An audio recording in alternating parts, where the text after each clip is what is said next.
There's speaking, you kind of presuppose you know what you want to say, i.e. you've got a speech and you want to give it.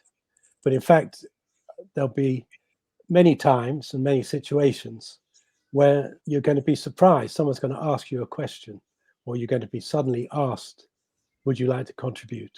And you have to have practiced not the answer to that question, but being able to respond to something you haven't practiced at all.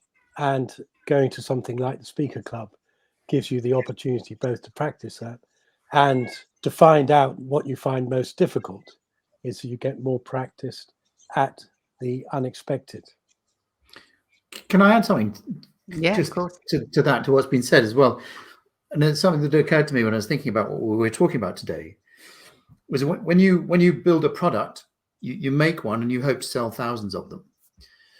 When you're speaking on stage, you're communicating an idea and you're hoping thousands of people are going to listen to it.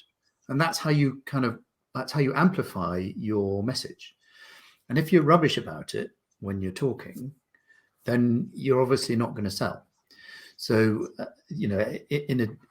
in being asked to sit on a panel, as Westro suggests, to sort of respond to something, you're still in that mode of your ideas and the way that you think, your personal brand, I think we would call it now, being on show in front of, and you only need to do one successful job to reach an awful lot of people when you're on stage.